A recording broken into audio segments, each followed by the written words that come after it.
So we're back with pollster Chantal Walcott. Now, I'm going to continue this discussion about this very interesting poll. And what I find very engaging here when I look at the data on this is that we shouldn't feel too good if you are on the progressive side of the coin here, because roughly a third of Hillary Clinton supporters were bold enough to voice basically overtly racist beliefs. And we know that polls in and of themselves are a little tampered because people will say what they feel usually is socially acceptable. Very few people really answer honestly if it's a very controversial subject. So the fact that you have a third of quote unquote progressives expressing overtly racist beliefs and over 40% of Trump supporters, you know, are we in some way even underestimating the level of racism that's in society? Potentially we could be, but again, Avis, we can't say too much because we don't know what the questions were. So this could be very broad strokes in terms of an analysis on what these supporters are actually thinking. Because 33%, you make a great point, is extremely high to express that sort of sentiment.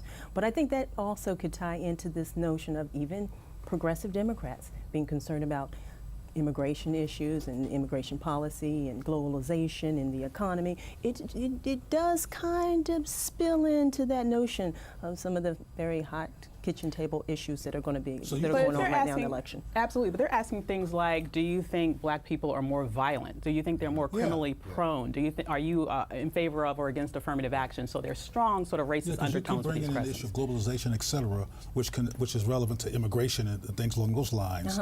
And that gets beyond black people. Matter of fact, Latino are typically the poster children in our consciousness of who are most concerned about immigration. But what Avis just raised, and this was talking about black people, was violence.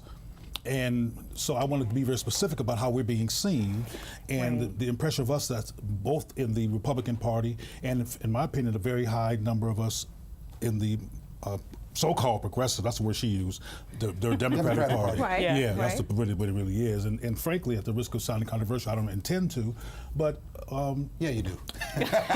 Hillary called black folks super predators. She did. Can I just make a quick jump in on that quick point, Cleo? The number that jumped out at me out of all those numbers, and folks on Twitter, fact check me if I get this wrong off the top of my head, 70% of people responded that were Trump supporters, 70% of Clinton supporters or Democrats said that they wanted to live in a diverse community or neighborhood. And I think half that of Trump supporters said they wanted to live in a diverse community. Talking about those things like, are black people violent, are black people criminal, those are these deeply embedded stereotypes in our society that you were talking about before the break. When you talk about, it's a little bit of a shift in my mind when you talk about, do I want to live in a diverse neighborhood or community or society, that's where you see, that's where I saw the most interesting split between Democrats and Republicans, at least in this survey. It doesn't mean that Democrats can't be racist, let's say, or Democrats can't hold stereotypes, but I do think it shows where the parties, at least based on what you talked about, what we talked about here, may diverge a little bit. How much can we read into that, though? Not much, because you have to be very careful. Again, I hate to harken back to this issue about the questions, but what's the question? Well, are black people more violent? Are black people more? Yes, we can. We can ask for. Let's do that. Yes, that's why it's very important. And we used to do this all the time when I was at Xavier International. We always sent out with the study the questions that we actually asked. But I just want to add something in. Just think about it. But if you what did they ask?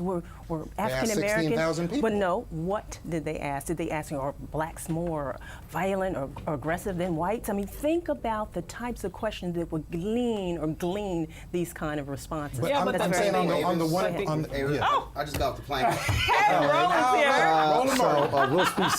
We'll switch seats in a second. We're just off the plane. Look, here's the deal.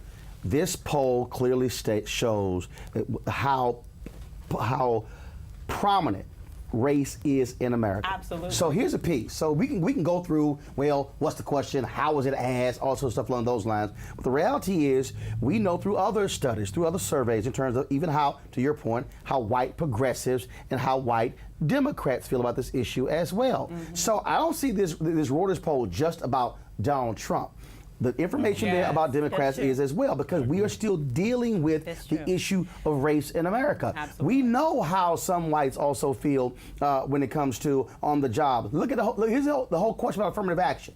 Okay, It was about affirmative action and minorities. The greatest beneficiary of affirmative action in the history of America, white women. White women who are lawyers and doctors, the reason those professional schools opened up was because of Title IX, 1972. What is Title IX? A provision of the Civil Rights Act. And so when all of a sudden folks say, oh yeah, we don't like affirmative action when it comes to minorities, ask the question, okay, well how about affirmative action when it comes to white women who are getting contracts on the local, on the state, and the federal government? See, affirmative action is always framed as a minority thing, but white women are always left out. These sort of surveys show the feelings and the beliefs of whites. So when you start going deep inside some of these folks, they have these racial feelings.